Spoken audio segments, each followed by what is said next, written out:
i gael picnic a falle mynd am dro pnawn yma.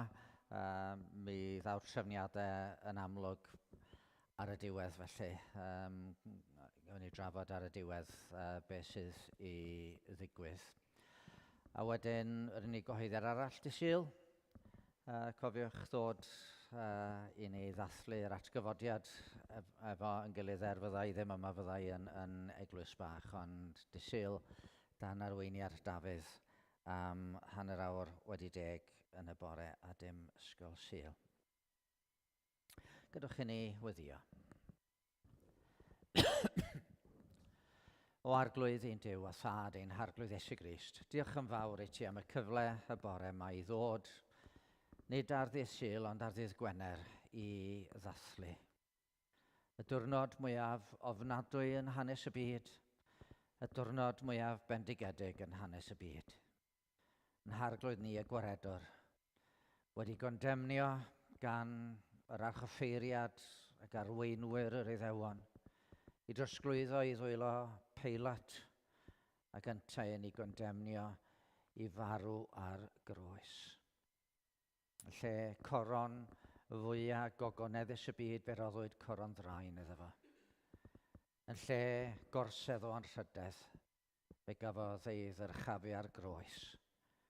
Ac i gyd mwyn ni. Mwyn i ni gael profi gras a thrigaredd.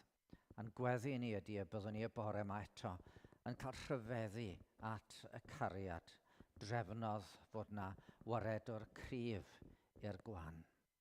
Fod na un addas ar yn cyfer ni, i'n galw ni o farwolaeth i fywyd ac o dywyllwch i oleuni gogoneddus dy ogoniant di.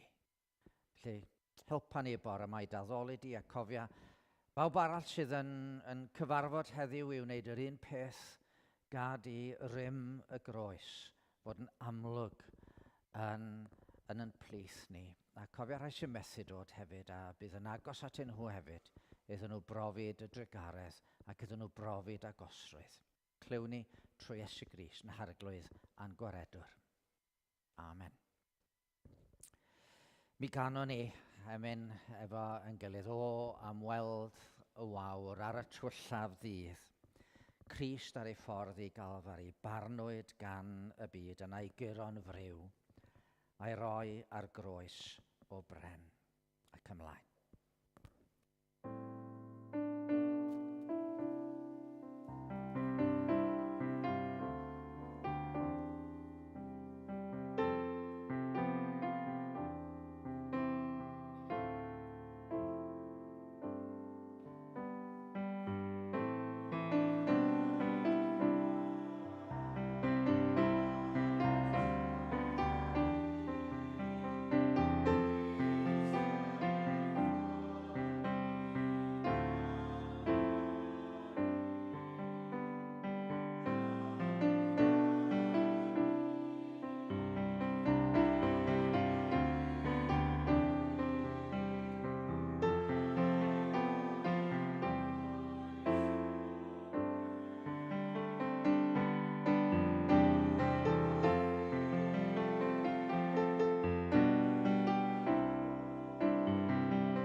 'Na ryw rym yn does yn y geiriau yna. Mae nhw'n geiriau gwych yn sôn am yn maddeuant ni. Reit, blant, ych chi am ddod ymlaen am eiliad bach? I ni gael...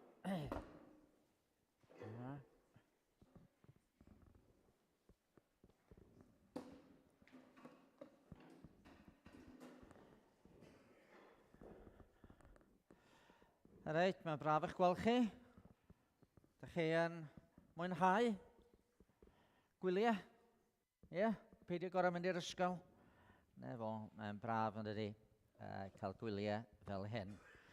Ac achos bod hi'n wyliau, dwi ddim yn mynd i ofyn i chi os ydych chi'n cofio'r adnod ar eich i ddysgu chydig amser yn ôl. Ond, ne fo, reit. Be ydych chi'n neud yn y gwyliau? Sgynnoch chi rhywbeth special i wneud? Ie.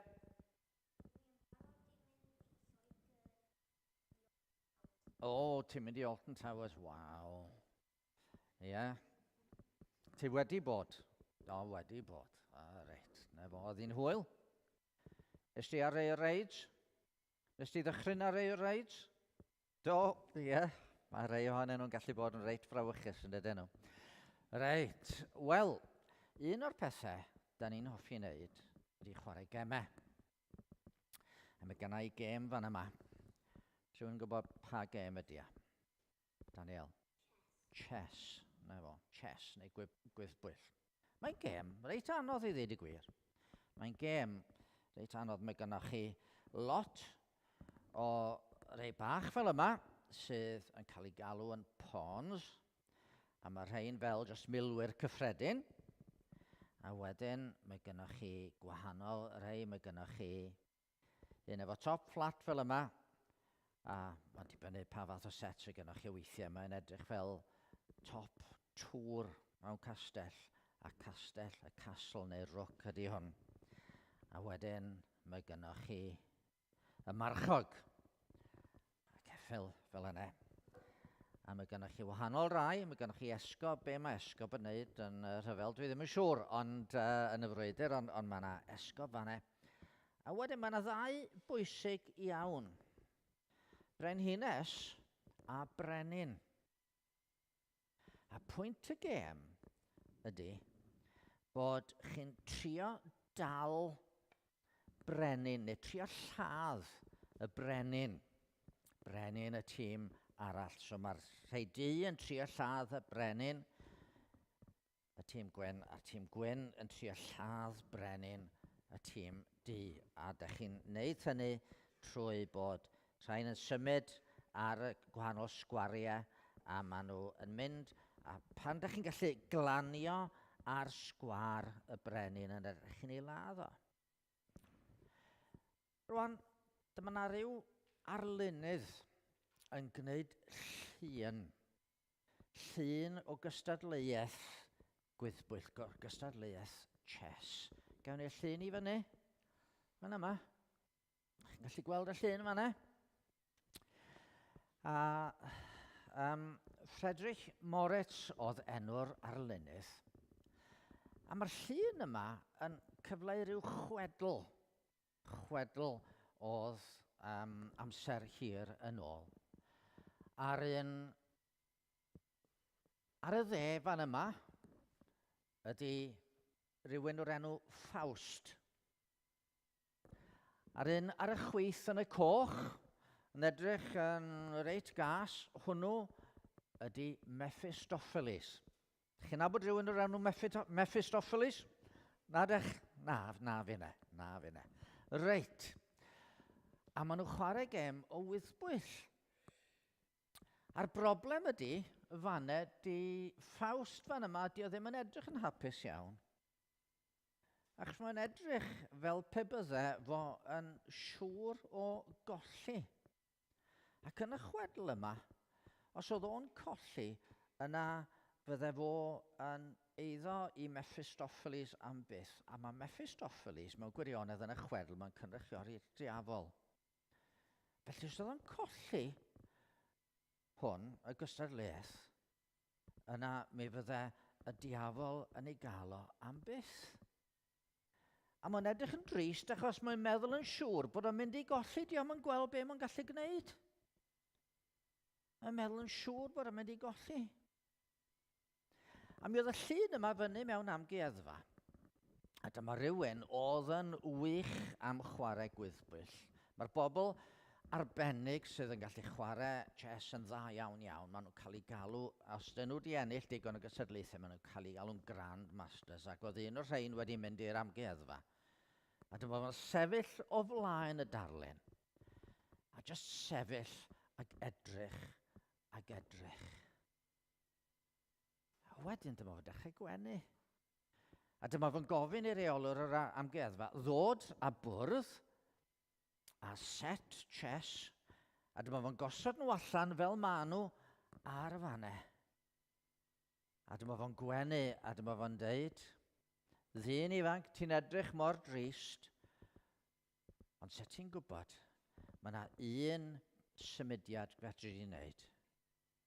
Ac yn lle colli, mi fyddi di'n ennill, mi fyddi di'n lladd brenin Mephistopheles.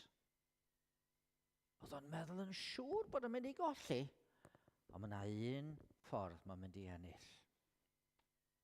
Rwan, da ni heddiw yma ar ddydd Gwener y Groglith yn dydyn ni. Be da ni'n cofio ar ddydd Gwener y Groglith, Anna? Iesu'n marw. A da ni'n meddwl, mae Iesu'n colli'n erbyn y diafol. Mae Iesu'n colli'n erbyn y diafol. Ond just fel yn y gêm yma, yna rhywbeth yn digwydd sy'n golygu mae nid Iesu sydd wedi colli. Achos mewn cwpl o ddyddiau, beth aw dydd Sul y Pasg. A be ddigwyddodd dydd Sul y Pasg? Atgyfodiad. Dyma Iesu'n dod nôl yn fyw. Oedd y diafol yn meddwl bod o'n mynd i ennill. Yn y fatha, Mephistopheles fama meddwl bod o'n mynd i ennill yn erbyn Ffawst. Ond na, ffordd arall rownd ma hi. A dyna pam bod dydd Gwener y Groglith yn ddwrnod trist, ond yn ddwrnod hapus. Ac yn Saesneg, maen nhw'n galw fo'n Good Friday. Mae'n ddwrnod da, achos ar y groes yr oedd Iesu Grist yn marw, nid jyst i golli'r diafol, ond mwyn curo'r diafol, mwyn yn achub ni a maddau pob dim i ni. So, gobeithio newch chi fwynhau gweddill y dydd. Gobeithio newch chi ddim bita gormod o oer Pasg am mynd yn sâl dros y penwythnos yma. A wedyn gewch chi fynd nôl i eistedd a newn ni ddarllen ychydig bach o'r gair.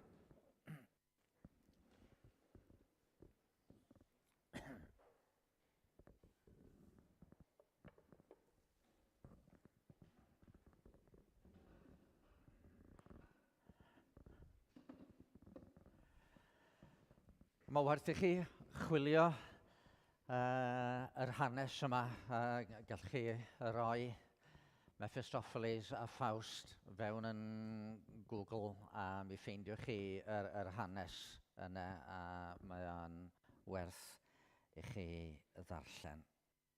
Beth bynnag, gadewch i ni droi at y gair. Mae gennai ddau ddarlleniad byr. Da ni'n gyfarwydd iawn â hanes y croeshoelio, dydyn ni. Wedyn dwi am geisio meddwl chydig bach am ystyr croeshoelio y bore yma. So, yn gyntaf o'r Hen Testament, o Eseia, penod 53, penod fawr am y gwas yn dioddef. Pwy a gredai'r hyn a glwsom? I bwy y datguddiwyd braich yr arglwydd. Fe dyfodd o'i flaen fel blagurin ac fel gwreiddyn mewn tir sych. Nid oedd na ffryd na thegwch iddo, na harddwch i'w hoffi wrth i ni ei weld. Roedd wedi ddirmygu a'i wrthod gan eraill, yn ŵr clwyfedig cyfarwydd a dolir. Yr oeddem fel pen cuddion chwynebau oddi wrtho, yn ei ddirmygu ac yn ei anwybyddu. Sut feder hwn fod yn waredigaeth i ni? Eto, ein doler ni a gymerodd, a'n gweiledd ni a yddygodd.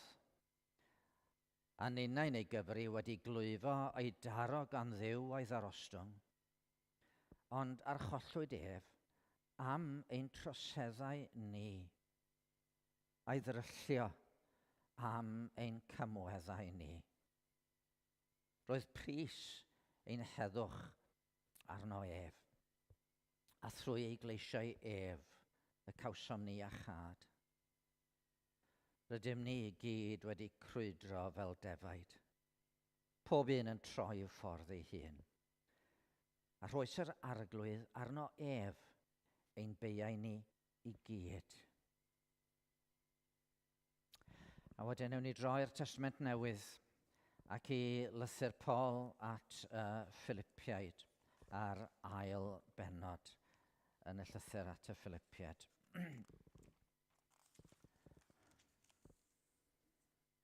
Yr ail bennod ac dyma ni.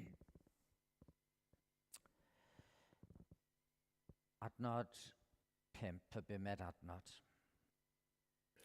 Amlygwch yn eich plith eich hunain yr agwedd meddwl honno sydd yn wir yn eiddo i chi yng Nghrist Iesu.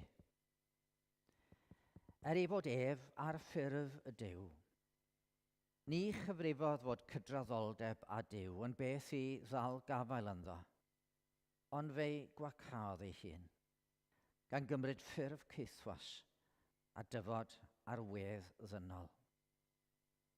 O'i gael ar ddull dyn, fe'i darostyngodd ei hun, gan fod yn efydd hyd angau, ie angau ar groes. Am hynny, tra dyrchafodd Duw ef, a rhoedd o'r enw sydd goruwch pob enw, fel wrth enw Iesu plygau pob glin yn y nef ac ar y ddaear a than y ddaear, ac y cyffesau pob tafod fod Iesu Grist yn arglwydd gogoniant Duw Dad. Dyma air yr arglwydd. Mi ganon ni efo yn gilydd. Emyn. Mor beraidd i'r credadau'n gwan yw hyfryd enw Crist. Mae'n llys i boen, yn gwellai glwy, yn lladd ei ofnau trist, i'r ysbryd clwyfus rhydd iachad, hedd i'r drallodus bron. Mae'n fanna i'r newynog ddyn, i'r blin, gorffwysfa lon. Ac ymlaen.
Ewch i ni weddio.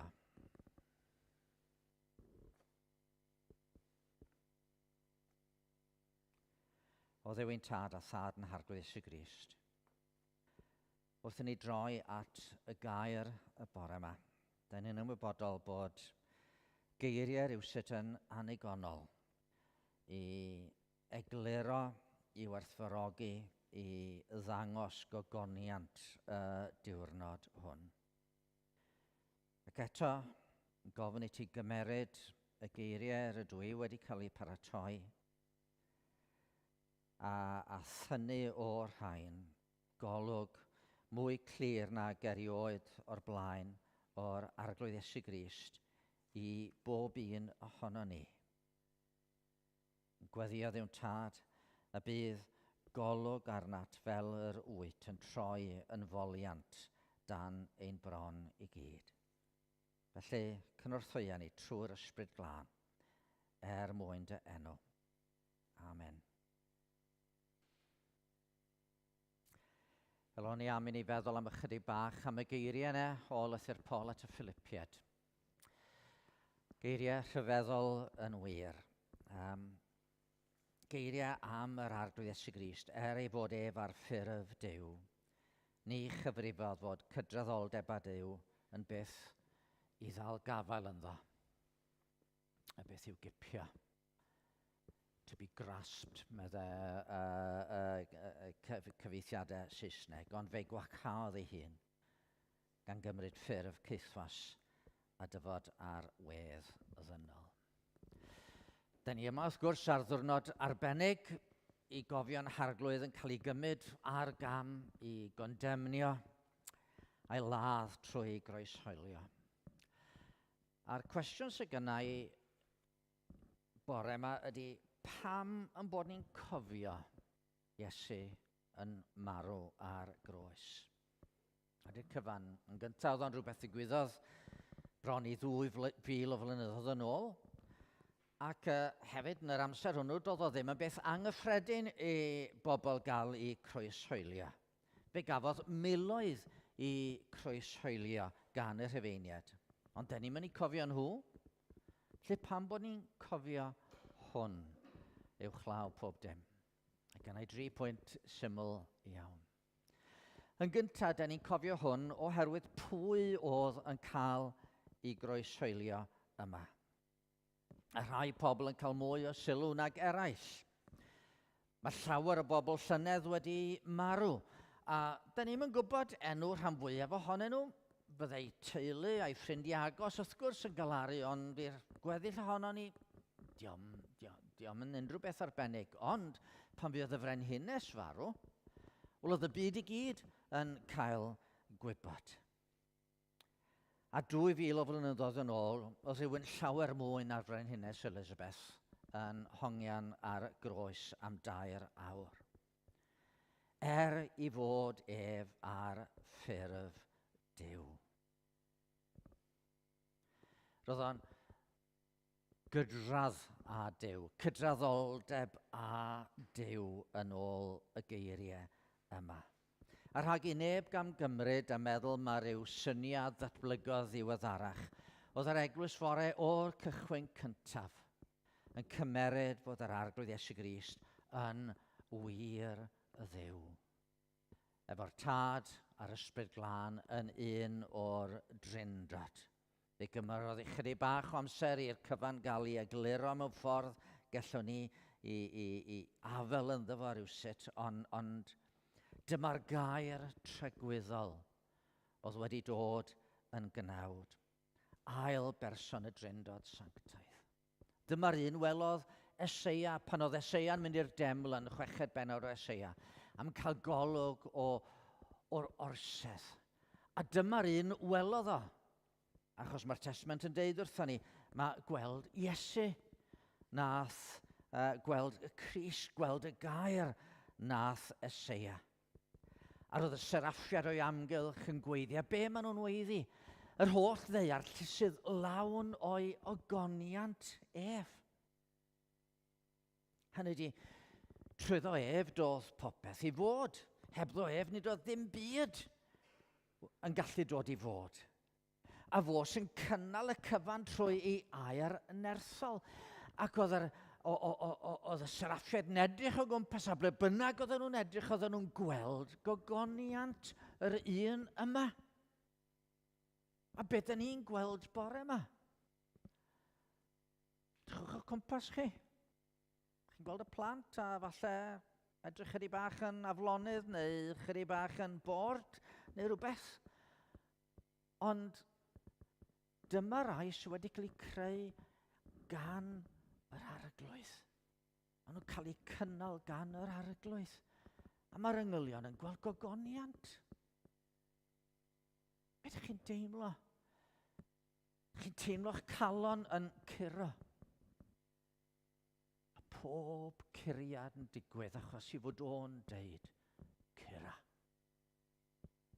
A mae'r yngylion yn gweld gogoniant. Ewch allan pnawn yma, a fyddwch chi ar y traeth, falle'n gweld yr haul uwch ben, a'r môr, a'r tonne ar y môr yn symud, a fo sydd yn lliwio pob symudiad y tonne. Gogoniant. Gogoniant. Rhoi can i'r adar, yn peri'r awel chwythu yn dyner. A maen nhw gyd yn digwydd am fod hwn, yr un yma, yn gorchymyn a'r ddaear yn llawn o ogoniant.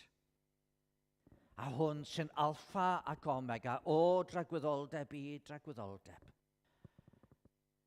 Ddaru beidio cyfri fod parhau eistedd ar yr orsedd yn beth i ddal gafael ynddo. A fe gafodd o'i wneud.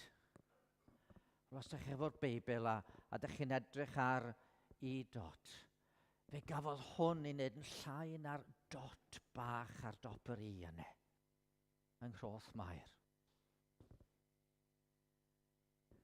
Fe gafodd o'i eni a'i roi mewn preseb, a fe dyfodd o, heb gael lle i roi i ben i lawr. Hwn ddoth at yr eiddo'i hun, a'r eiddo'i hun ddim yn ei dderbyn.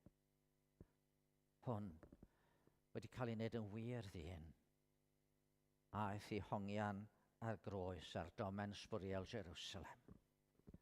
A dyma rheswm cyntaf pam da ni'n cofio y croeshoelio. Oherwydd mae y gair wedi dod yn gnawd oedd yno ar y groes. Yr ail reswm bod ni yn cofio'r hanes yma. Pam gafodd o ei groeshoelio? Yn gyntaf, da ni'n gwybod be nad oedd yn rheswm. Cosb oedd y groes. Cosb i droseddwyr. Roedd y Rhufain wedi datblygu y ffordd erchyll yma o gosbi troseddwyr. A dyna oedd hanes y ddau leidr bob ochr i'r arglwydd. Oedden nhw yn achos bod nhw'n droseddwyr. Dyna fydde hanes Barabas oedd yn y carchar am lofruddio rhywun. Oedd y merodraeth Rhufain yn enwog am sawl peth. Oedden nhw'n enwog am ei ffyrdd syth, am adeiladau moethus yn Rhufain ac yn y blaen. Ond un o'r pethau oedden nhw yn arbennig o enwog amdano fo oedd Pax Romana. Heddwch Rhufain. Am y tro cyntaf yn hanes, oedd yna gyfnod o heddwch dros y ran helaeth o'r byd. Oherwydd oedd pob gwrthryfelwr yn gwybod wrth wrthryfela bydde byddin ddisgybledig Rhufain yn dod yn ei herbyn nhw. Ac os oedden nhw'n cael ei dal, oedden nhw'n gwybod bod y farwolaeth erchyll yma yn mynd i fod yn eiddo iddyn nhw. Bydde pob gwrthryfelwr yn cael ei groeshoelio. Ond pa drosedd nath Iesu? Fe geisiodd yr archoffeiriad a'i lys gasglu tystiolaeth, ond oedd y dystiolaeth honno ddim yn gyson, dim yn dal dŵr.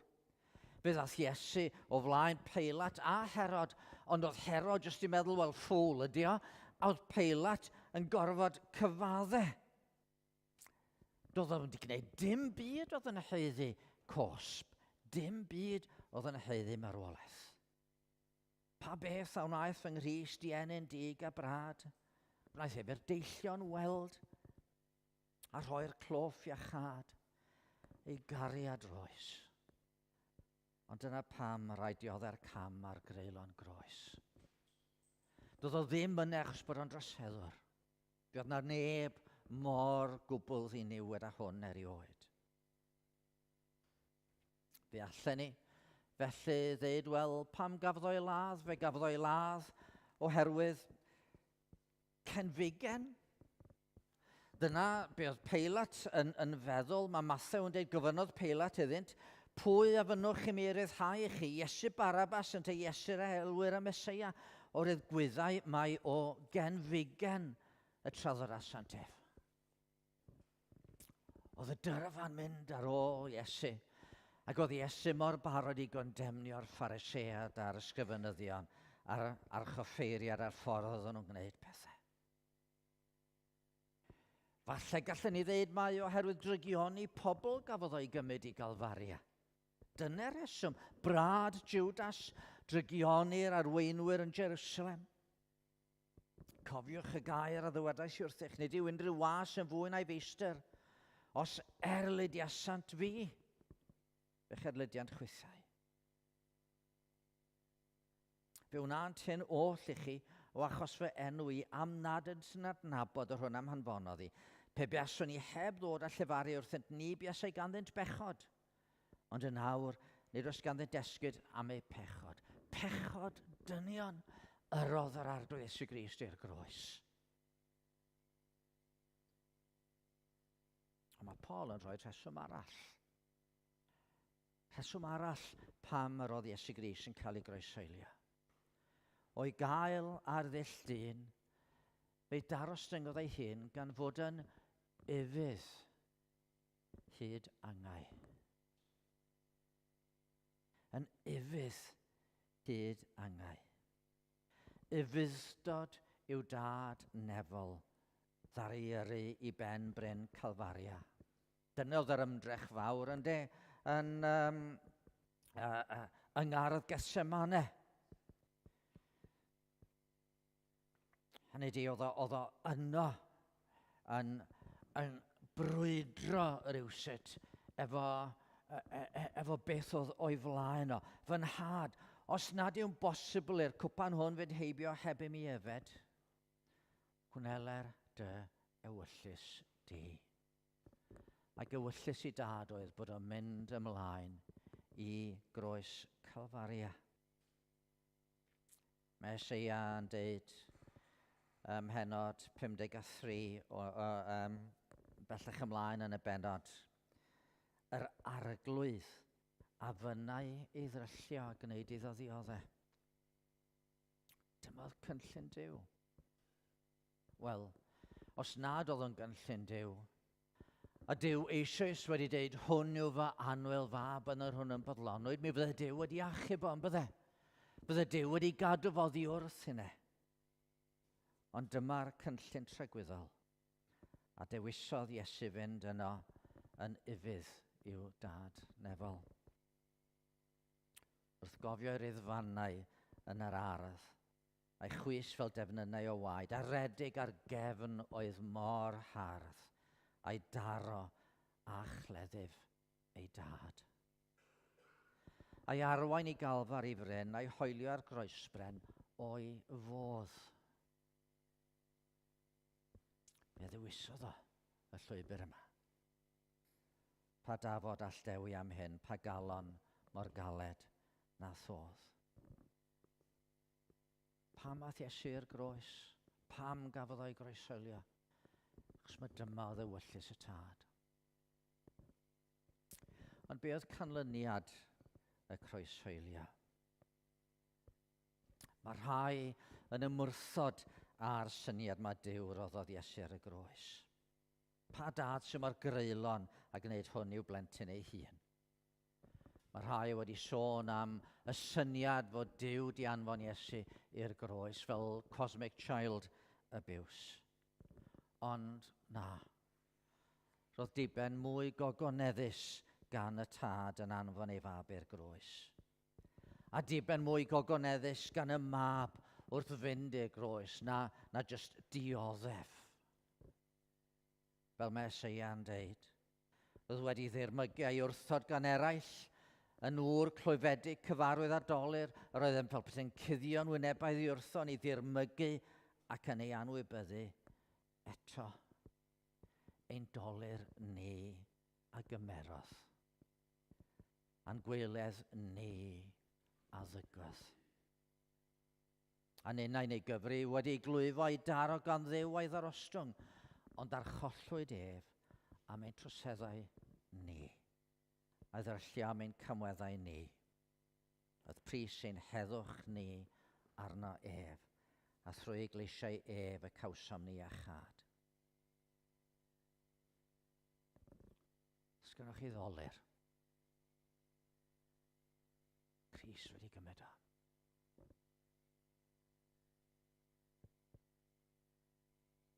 Ydych chi yn wael? Cris wedi gymryd eich gweledd chi. Ydych chi'n droseddwyr? Mae o wedi cymryd y troseddau i gyd i'r groes. Be mae'n camweddau ni? Pethau cam, y pethau anghywir, y pethau yna lle dyn ni wedi camu allan o ewyllus Duw. Yr hunanoldeb, y chwant, y casineb. Fe gafodd ei ddryllio am ein camweddau ni, a pris ein heddwch ni arno ef. Dwi'n mynd heiddi heddwch gan Dduw. Dwi'n mynd heiddi cael jyst bod yn dangnefeddus. Mae Cris di cymryd y gofid hwnnw ei hunan.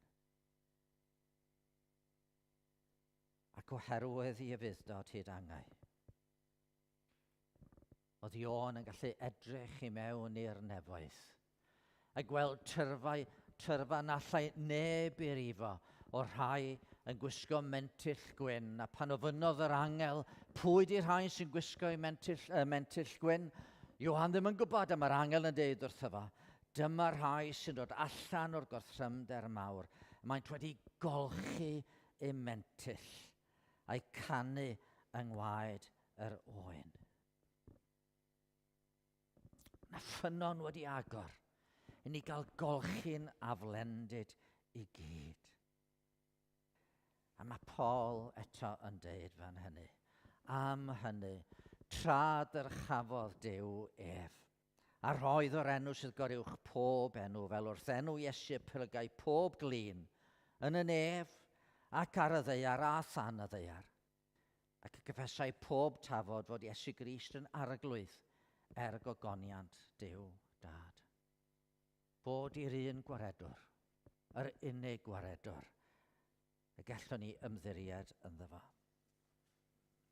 A heddiw mae'r holl ddeiar yn llawn o'i ogoniant ef, wrth i ni nid yn unig gael yn cynnal ganddo fo, gan air yn erth, ond wrth i ni fynd i'r ffynon yma, i olchi yn beiau i ffwrdd.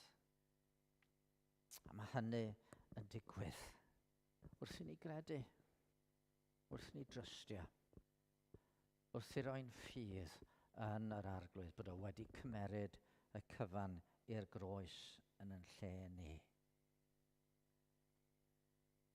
Dyma oen Duw sy'n tynnu ymaith bechod y byd. Dyma yng ngeiriau Secharia, dyma'r ffynon wedi hagor ar gyfer pechod ac aflendid. Lle i chi a fi gael cymryd yn heuogrwydd a chlywed llais mae'r ddeian trad o iennau glân yn atsain. Gorffennwyd. Gwaith wedi wneud. Byddwn ni'n trystio bore yma. Byddwn ni'n pwyso ar yr arglwydd. Gadwch i ni weddio.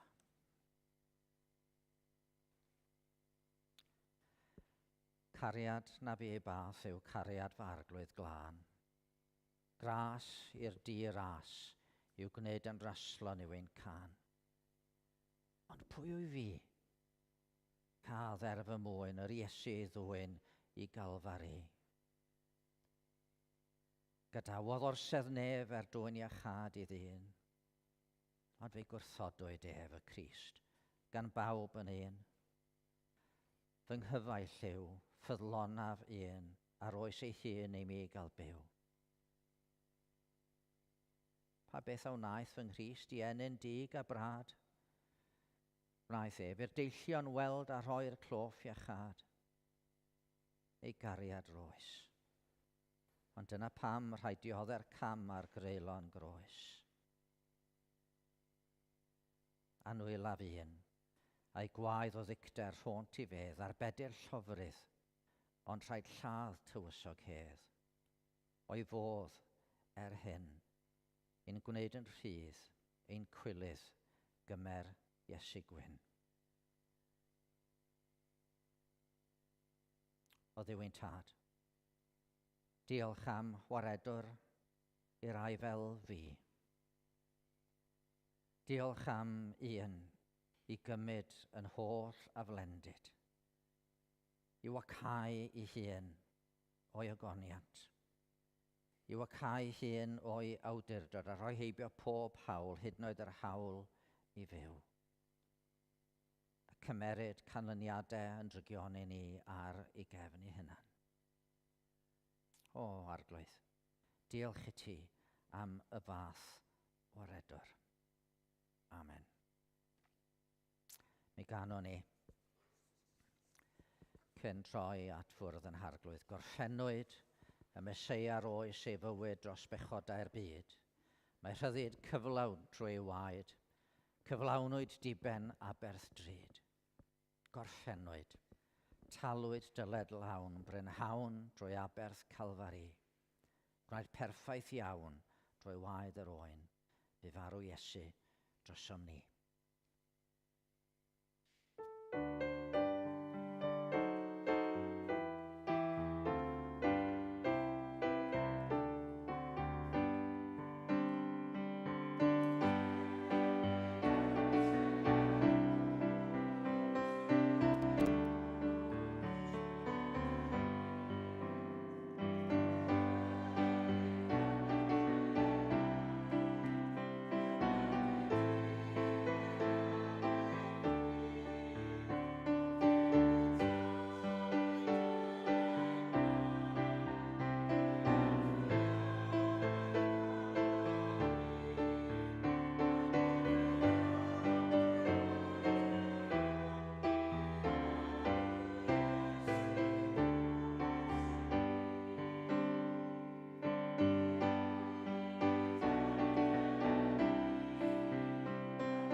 Felly, da ni yn cofio yn y modd roedd Crist ei hunan am i ni gofio yr hyn oedd yn digwydd.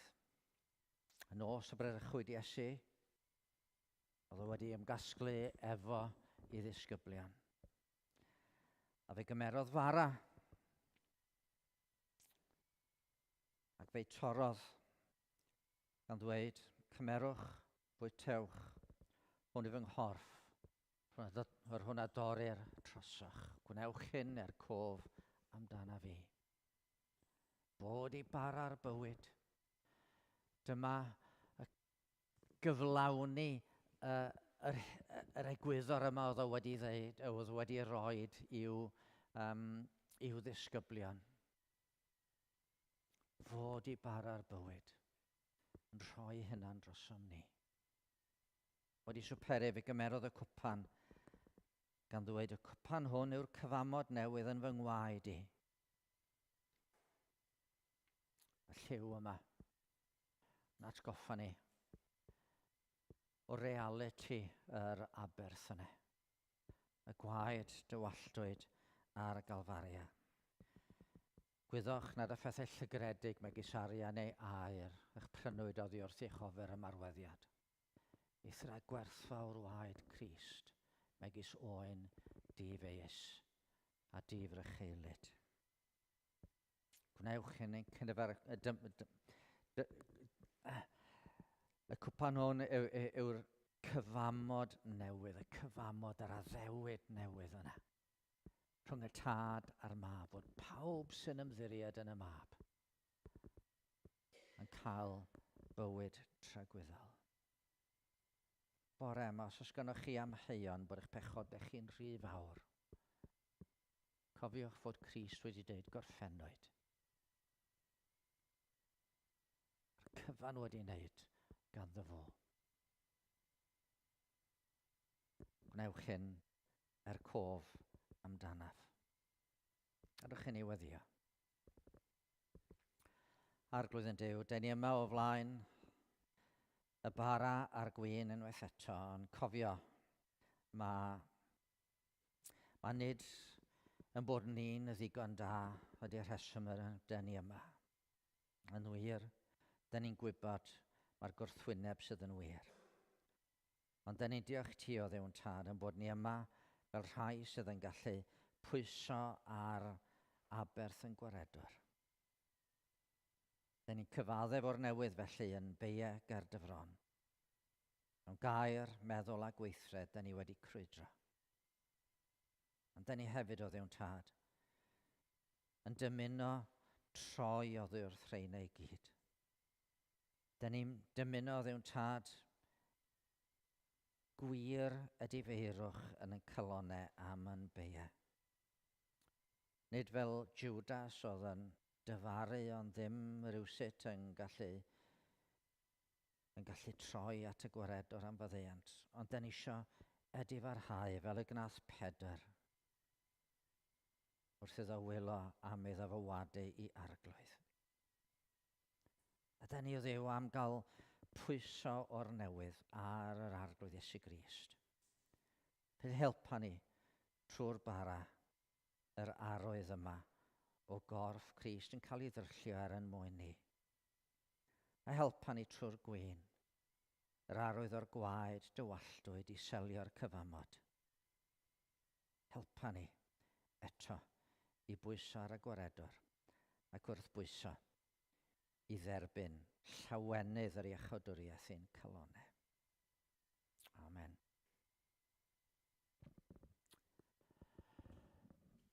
Gai ofyn i Steffan ddod i helpu i rannu yr bara a'r gwyn, a wedyn cadwch y bara a'r gwyn, a newn ni gyd gymuno efo yn gilydd. Os ydych chi'n siŵr o'ch perthynas a'r arglwydd yna, gadwch i'r bara a'r gwyn fynd heibio. Ond defnyddiwch yr emyn yma. Da ni am ganu tra mae'r elfennau'n cael ei rhannu, newn ni chanu ar yn eistedd. Ai am fy meiau i, gyfynnwch Iesu Grist ddangos. Gyfynnwch i Dduw ddangos i chi. Ai am fy meiau I, dioddefodd Iesu mawr, pan ddaeth yng ngrym ei gariad efo entrych nef I lawr.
Yr arglwydd Iesu nos Brydrychwyd ef a gymerodd fara ac wedi iddo ddiolch fe torodd a dwedodd cymerwch, bwytewch. Hwn yw fy nghorff yr hwnna dori'r troswch. Wnewch hyn cof amdanaf a gawn ni fwyta o'r bara.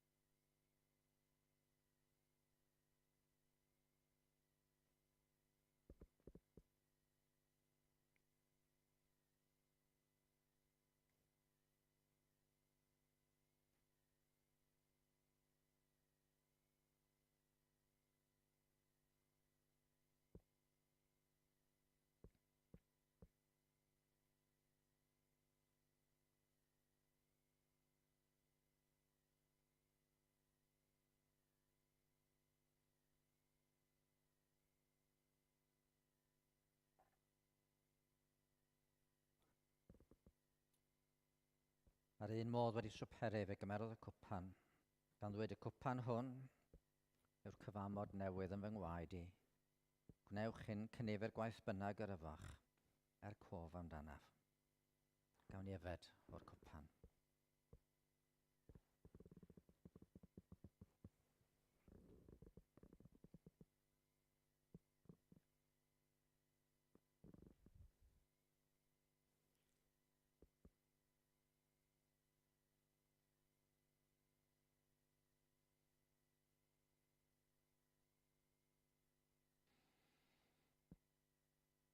Gorchfygodd uffern ddu.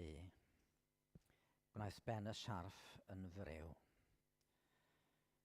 o'r carchar caeth y dygyrchu trwy ras i deulu Duw. Yng Nghrist, rydym yn fwy na choncwerwyr. Yng Nghrist, nid oes dim condemniad i ni. Yng Nghrist, dyn ni'n annwyl gan y tad. Yng Nghrist mae pob pechod wedi i olchiamaeth a'i fwrw i eigion y môr. Arglwydd danfon i allan yn y fuddugoliaeth yma, wrth i ni edrych ymlaen at gael dathlu yr atgyfodiad ddydd Sul. A bod i'r ras yn harglwydd Iesu Grist, ac i dy gariad di o dad, ac i gymdeithas yr ysbryd glân aros gyda ni o'r awr hon hyd byth.